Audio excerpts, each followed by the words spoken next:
बोलो जयकारा बोल मेरे श्री गुरु महाराज की जय। सभी गुरुमुख प्रेमियों से सप्रेम जय सच्चिदानंद। हर वक्त ऐसी बातें सुनो और बोलो जिससे सतगुरु से प्रीत गहरी हो। हम स्वयं भी ऐसा ही उच्चारण करें लफ्ज़ों का, शब्दों का, और ऐसे शब्दों को सुनने का प्रयास करें। यानी ऐसी ही संगत में बैठें, ऐसी संगत में रहें जहां कुछ ऐसे उत्तम शब्द हमें सुनने को मिले जिससे हमारी सतगुरु से प्रीत दिन प्रतिदिन बढ़ती जाए और सतगुरु से पुकार करें, परमपिता परमेश्वर से पुकार करें कि प्रभु आप ही मेरे सच्चे हितैषी हैं, क्योंकि आप त्रिकालदर्शी हैं, आप अंतर्यामी हैं। इसलिए आपकी सम्मति से कभी भी मुझे हानि नहीं पहुंच सकती। है क्षमा करने वाले, हे बख्शनहार सतगुरु, मुझे ऐसी शक्ति प्रदान करो ताकि पहले से अधिक लगन से आपके गुणगान गाऊं, गुणगान गाता रहूं और आपसे बिछुड़ी रूहों को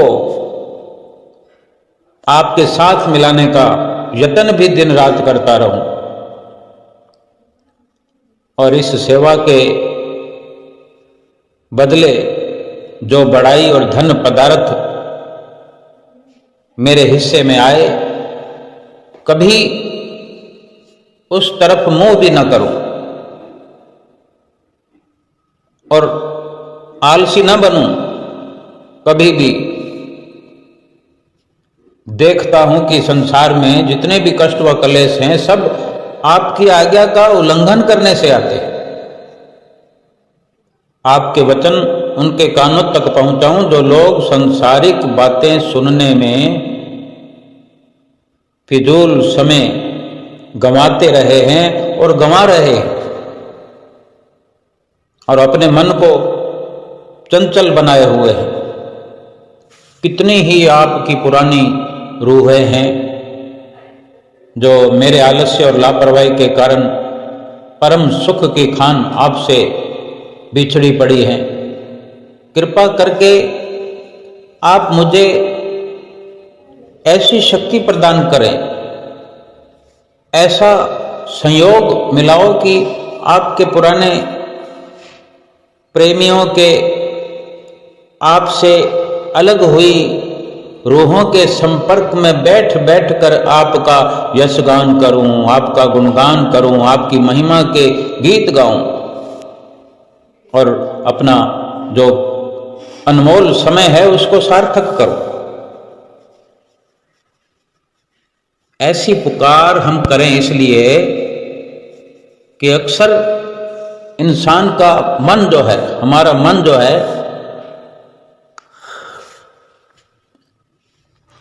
हर वक्त शिकवे शिकायतें करता रहता है।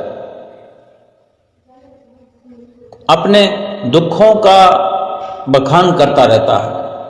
अपने दुख को चाहे छोटे से छोटा हो उसको बड़ा बना करके उसका गुणगान, उसका बखान करता रहता है और अपनी आंखों से किसी को भी दुखी जानकर नहीं महसूस करता कि उसको कितना दुख है, क्या मैं उसका दुख कम कर सकता हूं। ये हमारा स्वभाव रहा है। 84 लाख योनियों से ये हमारा स्वभाव बनकर चलता आया है और इस मनुष्य जन्म में भी अभ्यास के कारण आदतन ये स्वभाव बना रहा है। लेकिन अब हमें जो ये स्वर्णिम अवसर मिल गया है, सतगुरु की शरण मिल गई है, तो हमारी जिम्मेदारी बढ़ गई है। हम समझने लगे हैं कि हमारा ये मनुष्य जीवन है, अनमोल से अनमोल है।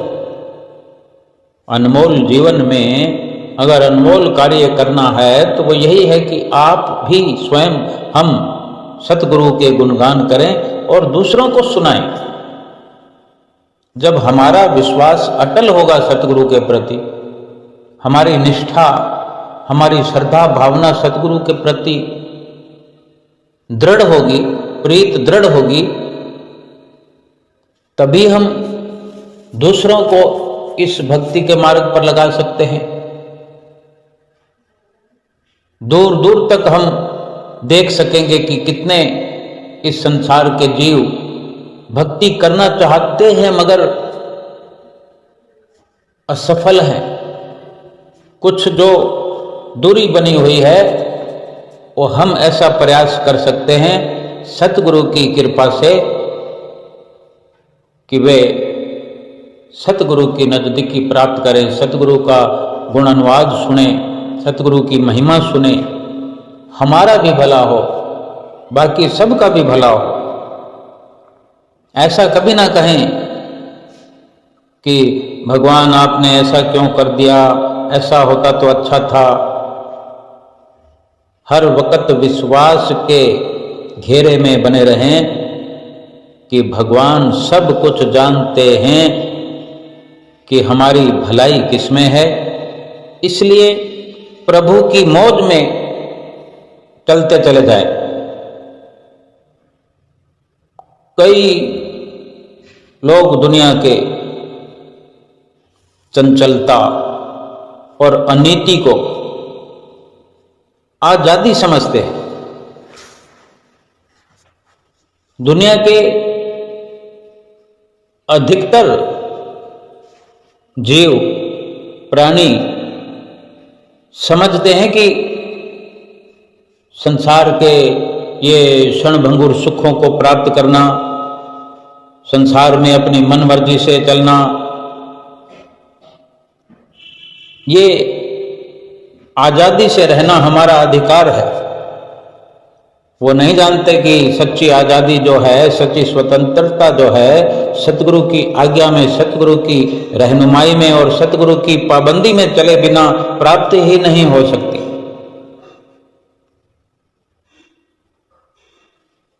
सतगुरु की आज्ञा की पालना अगर हम करते चले जाएंगे, सतगुरु की आज्ञा पर चलकर अपना जीवन व्यतीत करेंगे, तो एक एक पल हमारा खुशियों भरा होगा।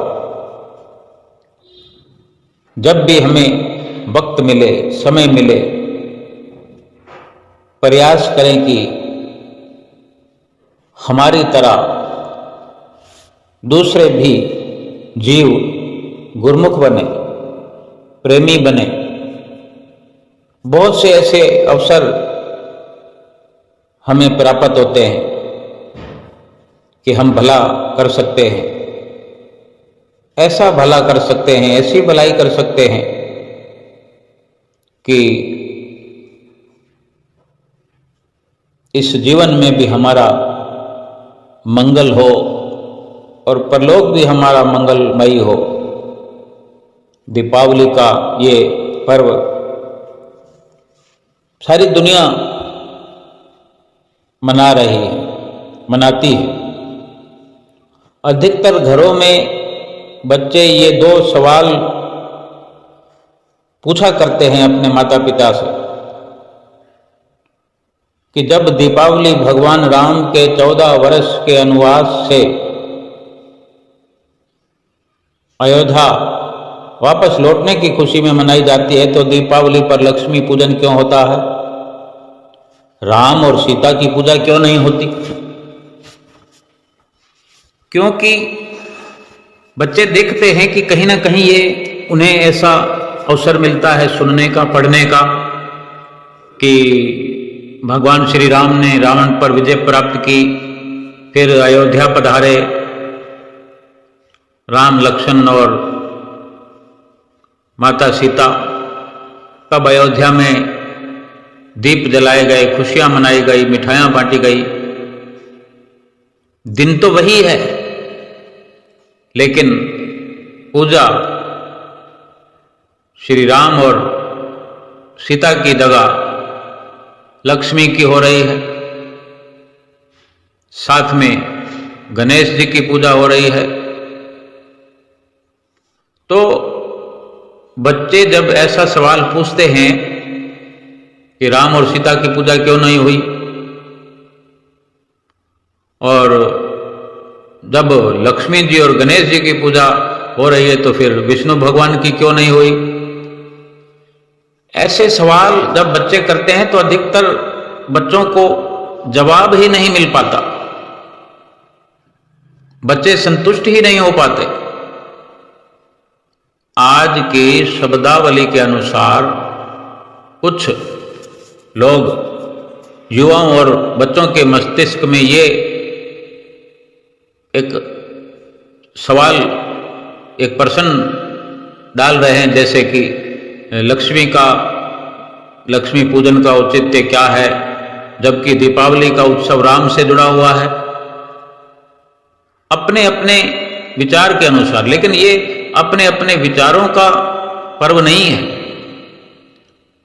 कुल मिलाकर कहीं ना कहीं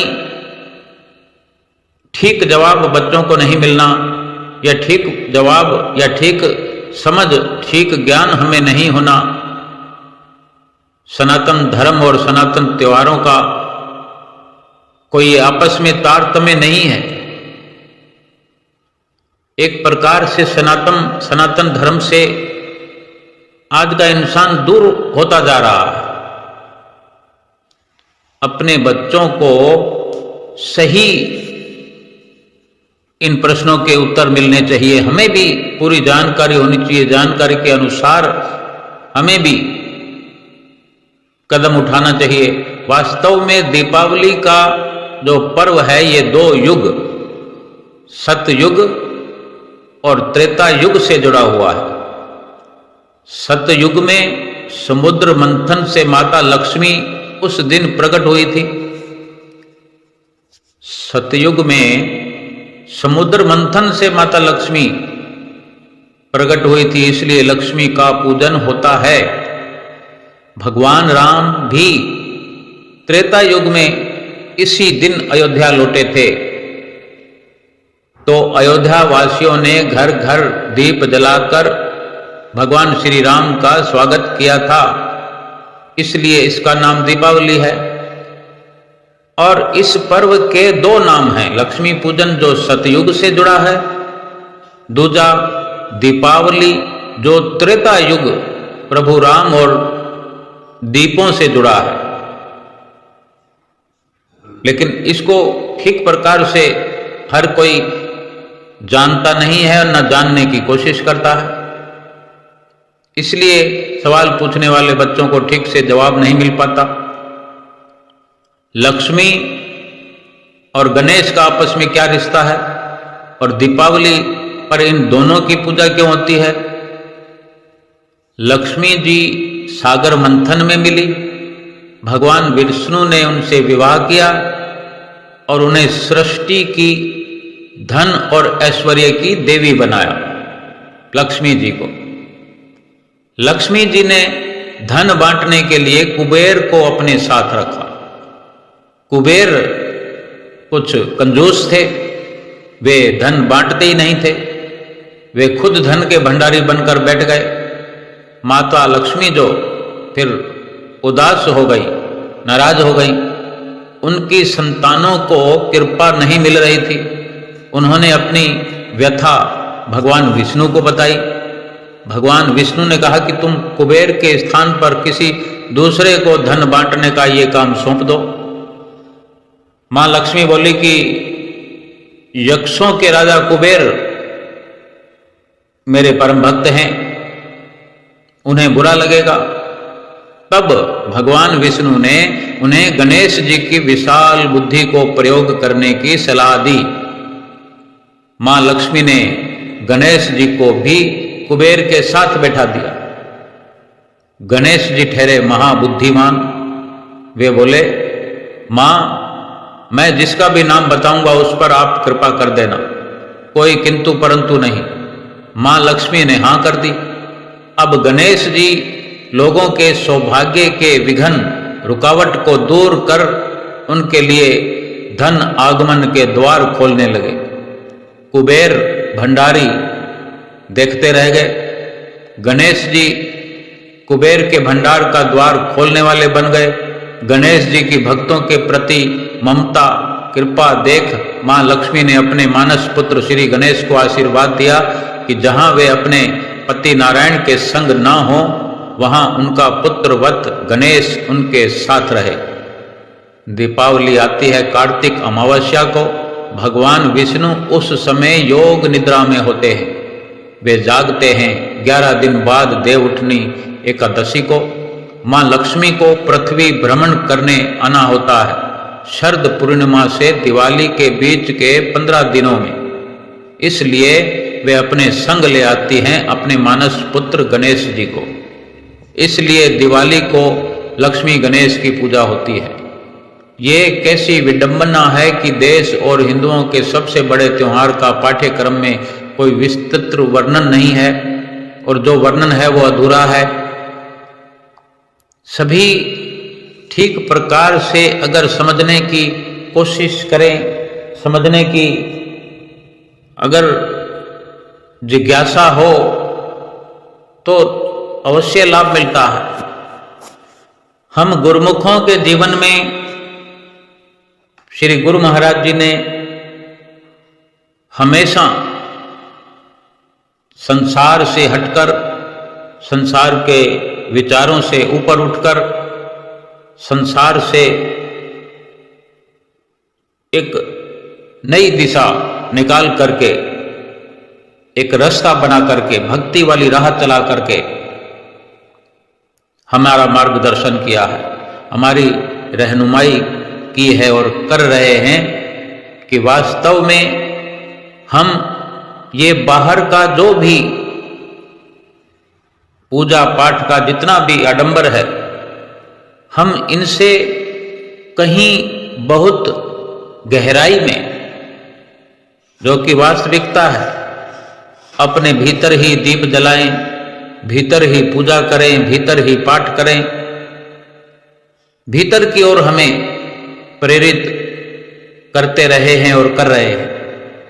आज भी हमें ये समझने की विशेष जरूरत है कि भले ही संसार दुनिया अपने अपने विचारों से किसी पर्व को मनाए, लेकिन सच्चे गुरुमुख की एक विशेषता वो यही हो कि वो अपने सतगुरु के सानिध्य में, सतगुरु की रहनुमाई में हर दिन हर पल पर्व जैसा समझ करके व्यतीत करे। सतगुरु के दर्शनों का हर वक्त पूरा पूरा हम लाभ उठाएं। सत्संग में समय मिलते ही हम पहुंचने की कोशिश करें, बैठने की कोशिश करें। किसी प्रकार की मान बढ़ाई इच्छा कामना करने के लिए सत्संग में न बैठें। सतगुरु के दर्शन किसी खास मकसद के लिए, सांसारिक जरूरतों की पूर्ति के लिए करने न जाएं। यदि हम अपने सतगुरु के दर्शनों के लिए सत्संग में बैठा करेंगे तो हमें सत्संग में आने का लाभ अवश्य मिलेगा। नहीं तो फिर संसारिक कामनाओं के साथ अगर हम सत्संग में या सतगुरु के दर्शनों में पहुंचेंगे तो फिर बेकार होगा हमारा पहुंचना। सतगुरु की कृपा से ही आत्म साक्षात्कार, परमात्मा का दीदार हो सकता है। सतगुरु की कृपा की, सतगुरु की प्रसन्नता की हमें जरूरत है। हम समझें कि अगर हम अपने आप को बुद्धिमान समझते हैं और अपनी मर्जी से दान, पुण्य, तप और गहरे गहरे अभ्यास या कष्टदायक तप करके हम आत्मा का साक्षात कर सकते हैं, परमात्मा को पा सकते हैं, ये नहीं हो सकता। जिसने भी सतगुरु की कृपा प्राप्त की है, सतगुरु के आशीर्वाद को प्राप्त किया है, प्रसन्नता को प्राप्त किया है, वही ईश्वर का साक्षात्कार कर सकता है, आत्मा का साक्षात्कार कर सकता है। सतगुरु का छोटे से छोटा बिंदु भी इस संसार के कष्टों से मनुष्य को मुक्त करने में पर्याप्त है।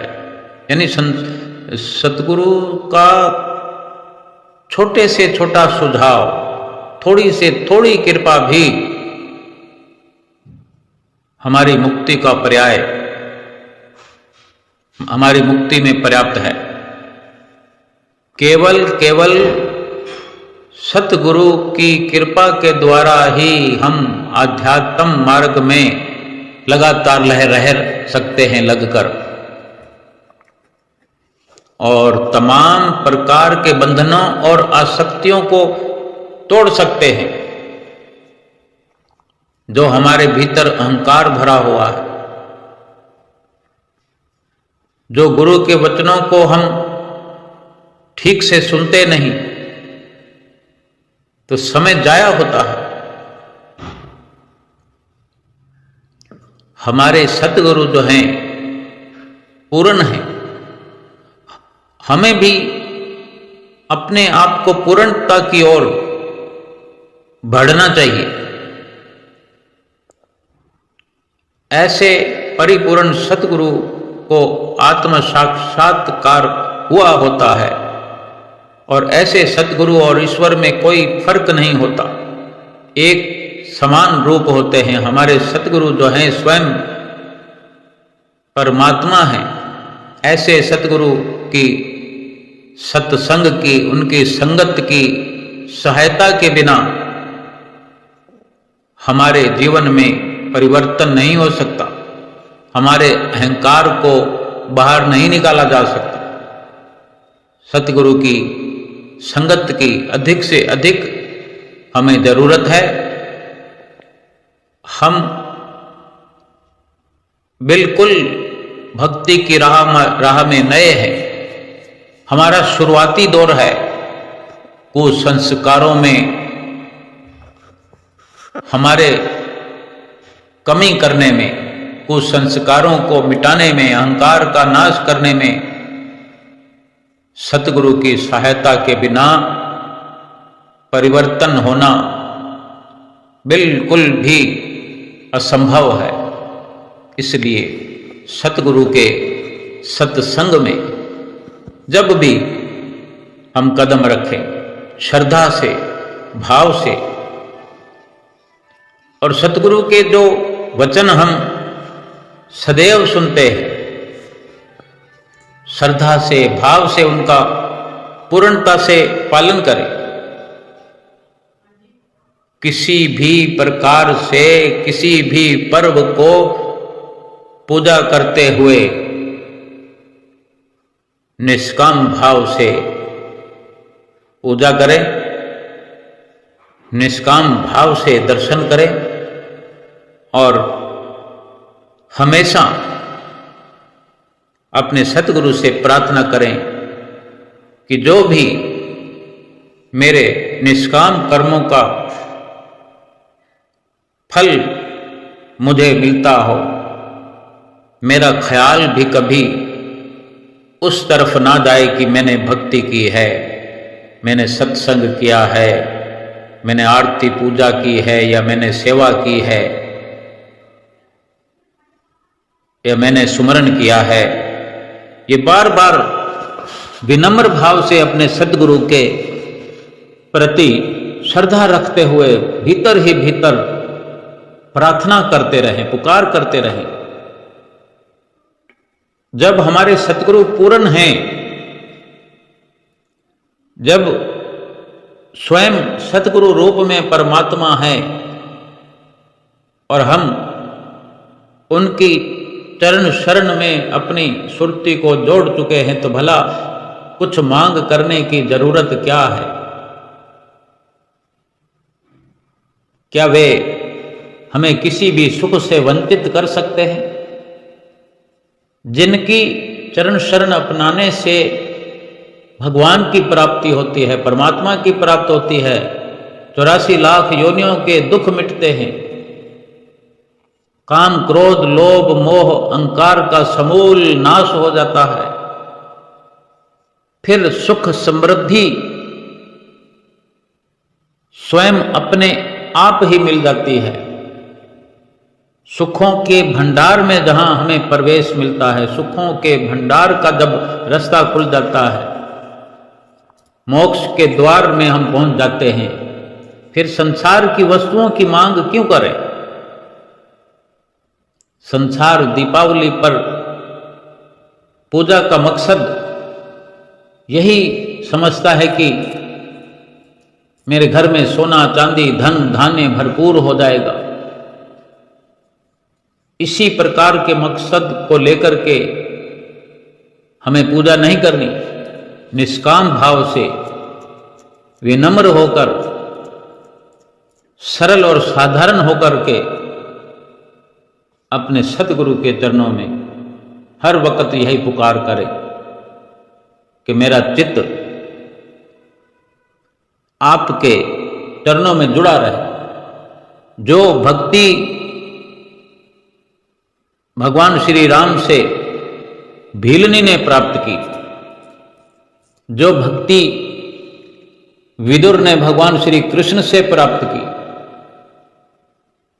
वही भक्ति मुझे प्राप्त करनी है। इसीलिए अपने सतगुरु की दया का, सतगुरु की प्रसन्नता का याचक बनकर हमें उनका सेवक बनकर विनम्र भाव से, श्रद्धा से, प्रेम से उनका पूजन आराधन, जो कि हमें नित्य प्रति बताया जाता है कि श्री आरती पूजा सेवा सत्संग सुमरन दर्शन ध्यान श्रद्धा सहित जो नित्य करे निश्चय हो कल्याण। हमारा जो मन है भूत की तरह है, एक भी पल जब जब हम इस पर से अंकुश हटा लेते हैं, इसको खुला छोड़ देते हैं या अपने शिकंजे से इसको आज़ाद कर देते हैं, तो फिर ये अपनी कुचालों पर आमादा हो जाता है, जो इसका स्वभाव है।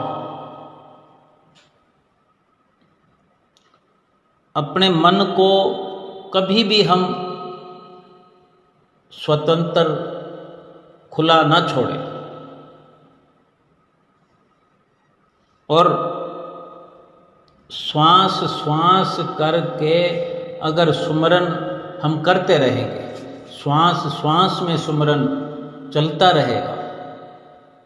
सुमरन भी तभी हो सकता है जब मन साथ में लगा हो,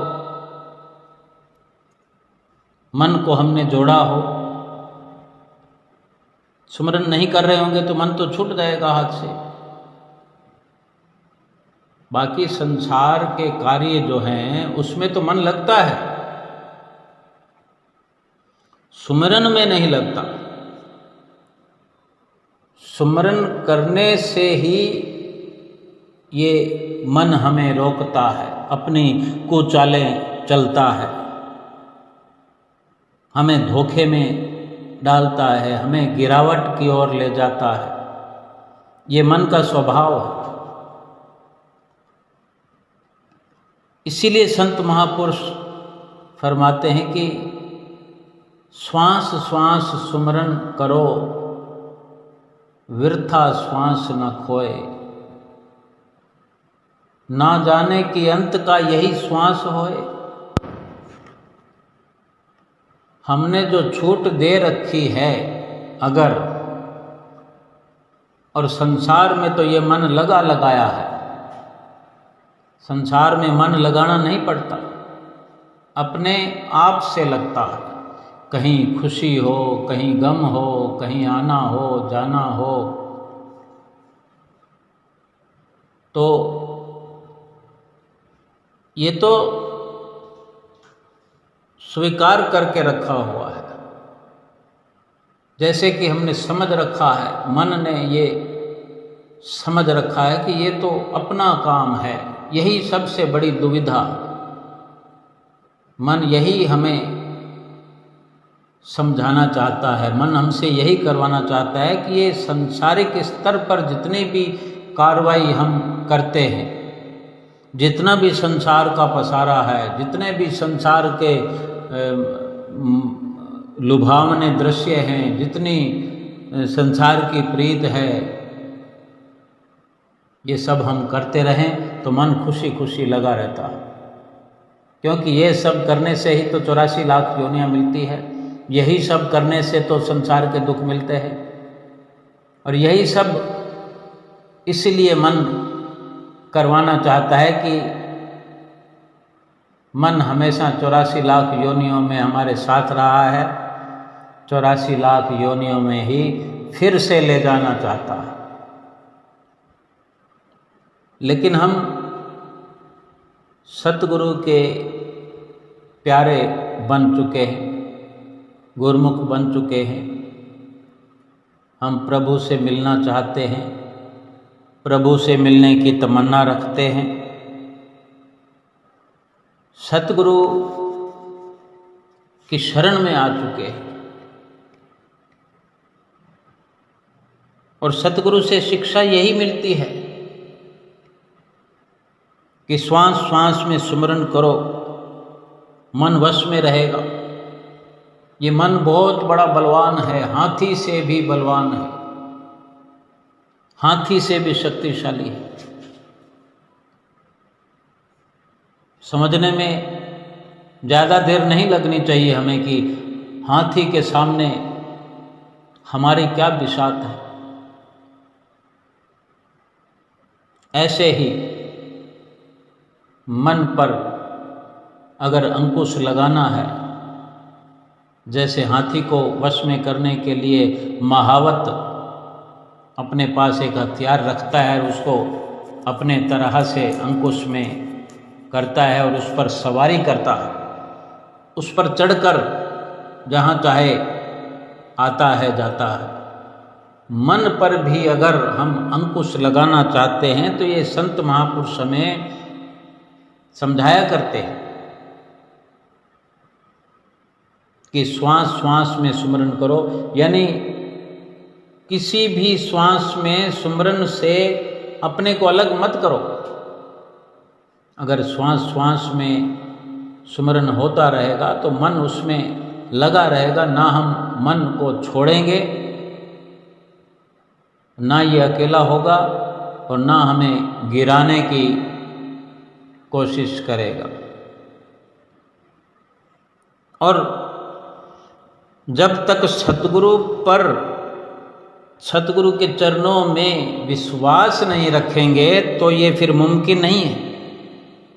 जरूरी ये है कि सतगुरु में हम पूर्ण विश्वास रखें, सतगुरु के प्रति कभी उदासी हमारे जीवन में ना आए, कोई शिकवा शिकायत ना हो। सतगुरु हमारा दुख जो है भली भांति जानते हैं और वे हमारा दुख दूर करने में सक्षम हैं और हमें रास्ता दिखा रहे हैं, तरीका बता रहे हैं, बार बार समझा रहे हैं। ये भी सतगुरु हमें समझाते हैं कि किसी का दिल हमारी वजह से न दुखे, किसी का दिल दुखाने का प्रयास हमसे ना हो जाए, अपने मुंह से किसी को बुरा ना बोले, बेशक सुनना पड़े सुन ले, ऐसी सहनशीलता हमारी हो, लेकिन कम से कम ये तो जरूर होना चाहिए कि अपनी ओर से किसी को बुरा ना बोले। अगर थोड़ी भूख सहन करना पड़े तो अनुवाद करें, और कुछ ज़्यादा मिल जाए तो भी गुण अनुवाद करें, शुक्राना करें। शब्द की डोर से अपनी सुरती को बांधे रखें, यही सुरत शब्द का मेल कहलाता है। अपनी जो सुरत की तवज्जो की धार है वो सतगुरु से मिले हुए नाम, सतगुरु से मिले हुए शब्द से जोड़ कर रखना। अगर ये जुड़ाव बना रहेगा, शब्द के साथ सुरत लगी रहेगी, बंधी रहेगी, ये भक्ति का जो मार्ग है बहुत फिसलने वाला है। इस पर शब्द और सुरत का मिले रहना, यानी सुरती जो संसार में फंसी रहती है, या कहें कि मन जो संसार में लगा रहता है, ये अगर सुमरन भजन अभ्यास में लगा रहेगा तो हर कदम हमारा दृढ़ता पूर्वक आगे बढ़ता रहेगा। भक्ति मार्ग में हम कदम आगे बढ़ाते रहेंगे। अगर हम चाहते हैं, कोई भी चाहता हो, हर किसी के लिए ये निश्चित तौर पर एक सच्चाई है कि अगर हम चाहते हैं हमारी ईश्वर तक, सतगुरु तक, परमपिता परमेश्वर तक पहुंच हो जाए, ईश्वर की प्राप्ति हम जल्दी कर लें, उनको पा लें, उनके दीदार कर लें, तो हमारा पहला कर्तव्य इस दुनिया में रहते हुए यही होना चाहिए, किसी प्रकार का शिकवा शिकायत न करें,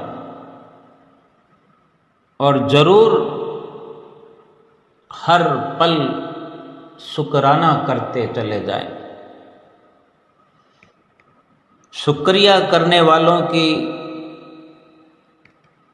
लाइन में लगना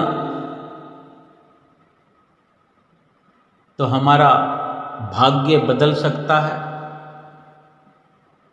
तकदीर बदल सकती है, परमात्मा से मिलने के लिए जल्दी से जल्दी नंबर आ सकता है। क्योंकि दुनिया में शिकायत करने वालों की लाइन बहुत लंबी लगी हुई है। जहाँ देखो लंबी लंबी लाइन शिकायत करने वालों की है। ये भी समझने में हमें देर नहीं लगनी चाहिए। हम जानते हैं, हर कोई जानता है कि जहाँ देखो शिकायत करने वाले मिल जाएंगे। ये गलती हम न करें। वैसे तो जल्दी प्रभु से मिलने की अगर एक बार अपने भीतर तमन्ना हो जाए तो फिर शिकायत तो जुबान पर होनी ही नहीं चाहिए, क्योंकि प्रभु से मिलने की इच्छा हो गई है और प्रभु को पाना हमारा अधिकार है। कोई असंभव कार्य नहीं है। प्रभु से मिलने वाला इंसान अगर शिकायत करे तो क्यों करे शिकायत। इतने बड़े घर का मालिक, या कहें कि सबसे बड़ा घर तो मालिक का घर है। ये पूरा संसार मालिक का घर है। बैकुंठ धाम, अगम धाम, अनामी लोक, सतलोक, ब्रह्मांड, जितने भी नाम लेते जाएंगे सब के सब परम पिता परमेश्वर के। उस घर में पहुंचने की तमन्ना रखने वाला इंसान शिकवा करे, शिकायत करे परमात्मा से।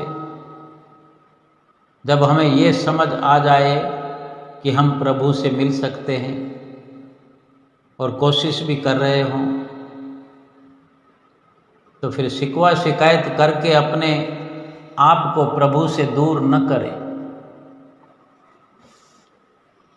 अब सीधी सी बात है कि शुक्रिया करने वाले कितने होते हैं, संतुष्टि रखने वाले कितने लोग होते हैं दुनिया में। 1000 लोग में शुक्रिया करने वाले कितने होते हैं और शिकायत करने वाले कितने होते हैं, हम खुद समझ सकते हैं। लगभग सभी के सभी शिकायत करने वाले, रोने पिटने वाले होते हैं। कोई विरला होता है शुक्रिया करने वाला, इक्का दुक्का। अब इक्का दुक्का अपनी लाइन में खड़ा होगा। 2 ही लाइनें हैं, एक शिकायत करने वालों की और एक शुक्रिया करने वालों की, और दोनों लाइनें प्रभु प्राप्ति के लिए लगी हुई है। प्रभु मिलने की इच्छा दोनों को ही है। अब लाइन में जहां भीड़ नहीं है तो उसका नंबर तुरंत आएगा, या सीधा सीधा कहें कि उसका नंबर तो लग चुका है, खिड़की पर पहुंचा हुआ है, और आनंद की लहरें शुक्राना करने वालों के कदम चूमती है। और शुक्रिया करने वालों की इतनी लंबी लाइन है कि सुबह से शाम और शाम से रात और रात से फिर सुबह, फिर सुबह से रात। हो सकता है ये जन्म तो क्या, अनेक अनेक जन्म भी कम पड़ जाते हैं। क्यों हम ये जन्म बर्बाद करें पूरा। इस जन्म में, जन्म के रहते ही, इस जीवन के रहते ही आनंद की लहरें शुक्राना करने वाले सतगुरु के सेवकों के कदम चूमने को आतुर है। ये सारी व्यवस्था सतगुरु ही अपने सेवक के लिए स्वयं करते हैं।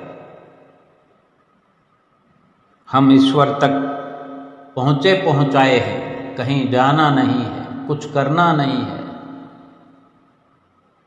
हर वक्त सतगुरु का शुक्राना, प्रभु का शुक्राना, सतगुरु के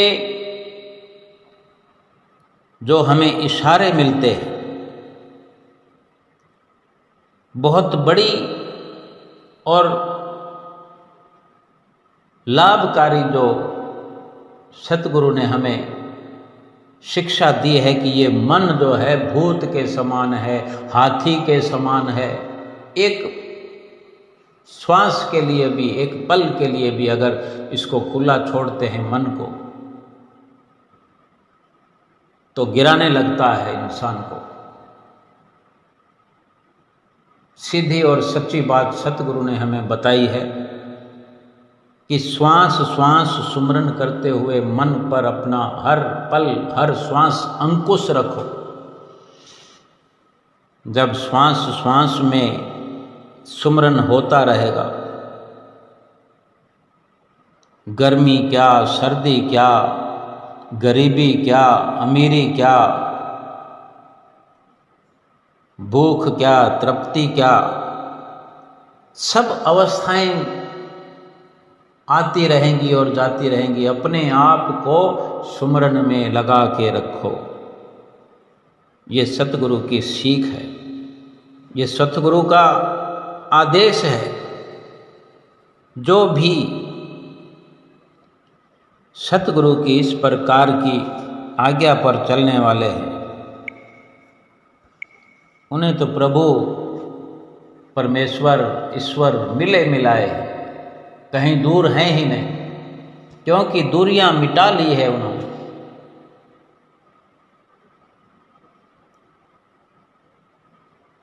हर श्वास को आखिरी समझते हुए, हर श्वास को कीमती समझते हुए, ये समझ आ जाए कि ये हमारा श्वास आखिरी है, तो हम क्या करेंगे कि इस श्वास में सब कुछ समाप्त होने वाला है, तो इस श्वास में हम वो करेंगे जो सबसे अधिक कीमत रखने वाला, अधिक लाभकारी काम होगा। और लाभकारी काम इस दुनिया में यही है कि प्रभु की प्राप्ति, ईश्वर की प्राप्ति, प्रभु से मेल करना। और ये तभी संभव है कि सतगुरु के विश्वास पर हम रहे हों, सतगुरु की संगत में रहे हों, सतगुरु की चरण शरण मिली हो।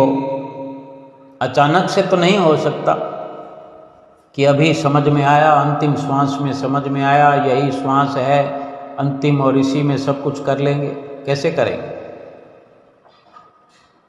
ये केवल जिनको सतगुरु की चरण शरण प्राप्त हो, जिनको उनकी संगत नसीब हो, जो उनकी सत संगत में रहते हों, बैठते हों और फिर अमल करते हों, तभी पूरा पूरा लाभ प्राप्त किया जा सकता है। अन्यथा सत्संग में जाना, बैठना, सत्संग सुनना, अमल न करना, फिर क्या लाभ है? अपने मन को सत्संग में भी बिठा लिया, कुछ लगा कुछ नहीं लगा, इधर उधर भागा, लेकिन अगर अमल नहीं किया तो फिर सत्संग में जाने का लाभ तो कुछ भी ना हुआ। केवल इतना लाभ अवश्य मिलता है कि जितनी देर हम सत्संग में बैठते हैं किसी बुरे कार्य को अंजाम देने से बच गए,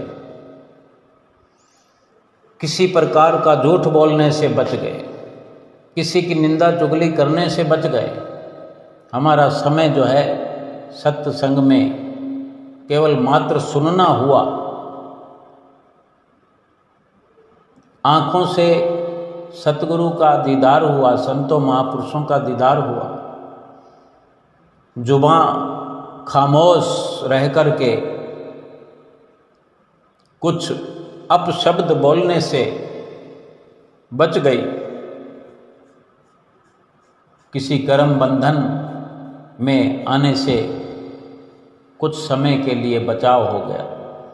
लेकिन लाभ कितना हो सकता है अगर इस पर विचार करें तो कोई सीमा नहीं है लाभ की। क्यों कि सत्संग चाहे आधा घंटा सुने, 1 घंटा सुने, 15 मिनट सुने, ये बात तो निकल कर आ ही जाती है।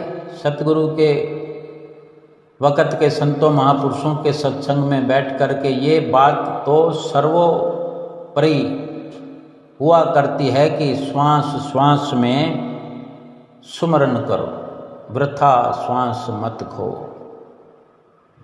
श्वासों को फिजूल जाने ही नहीं देना,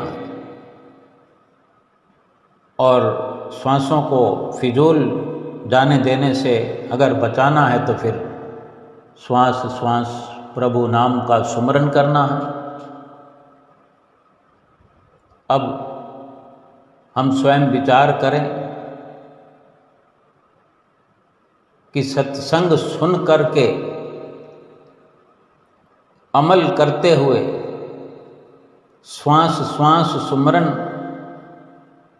करते हुए जीवन व्यतीत होता है तो एक एक श्वास के अंदर क्या लाभ होता है। कबीर साहब जी, परम संत कबीर साहब जी फरमाते हैं कि कहता हूँ कह जात हूँ, कहा बजाऊं ढोल, श्वासा खाली जात है, 3 लोक का मोल। ये जो सुमरन में श्वास लगते हैं, जो अव्वल दर्जे से एक यकीनन तौर पर युक्ति से, तरीके से, नियम से श्वास श्वास में सुमरन किया जाए, एक एक श्वास में त्रिलोकी की संपदा एकत्र होती है। एक श्वास के सुमरन से त्रिलोकी का राज मिलता है। अब बताओ हम संसार में कितना लाभ प्राप्त कर रहे हैं। मना तो नहीं करते संत महापुरुष, लेकिन क्या थोड़ा बहुत समय निकालकर श्वासों को सुमरण में नहीं लगाना चाहिए हमें, जिससे ये शरीर सुखी होता है, आत्मा सुखी होती है, ये लोक पूरा सुखी होता है, परलोक सुहेला होता है। कितना बड़ा लाभ है। और प्रभु की प्राप्ति होती है, प्रभु से मिलन होता है, प्रभु के साथ एकाकार हो जाता है। इसके बढ़कर दुनिया में क्या रखा है? इससे बढ़कर दुनिया में क्या है? सारा संसार भी हम अपने हाथों में कर लें तो भी एक श्वास में किए हुए सुमरन की ताकत बहुत ज़्यादा है। तप के बरस हजार हों, सत्संगत घड़ी एक, तो भी नहीं बराबरी सुखदेव किया विवेक। सत्संग सुनना और सत्य का संग करना यानी सुमरन करना,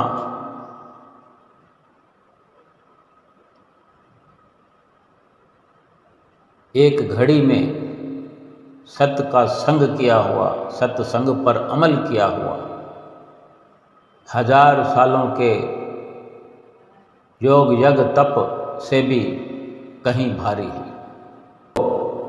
अपने सौभाग्यों की चाहे जितनी मर्जी सराहना करें, लेकिन इस जीवा से पूरा पूरा वर्णन नहीं किया जा सकता कि हम कितने सौभाग्यशाली हैं। इसलिए वक़्त की कदर करते हुए, श्वास श्वास सुमरन करते हुए, परमपिता परमेश्वर से जल्दी से जल्दी मिलने का कार्य करते हुए खुशियों से भरपूर हो जाए। बोलो जयकारा बोल मेरे श्री गुरु महाराज की जय।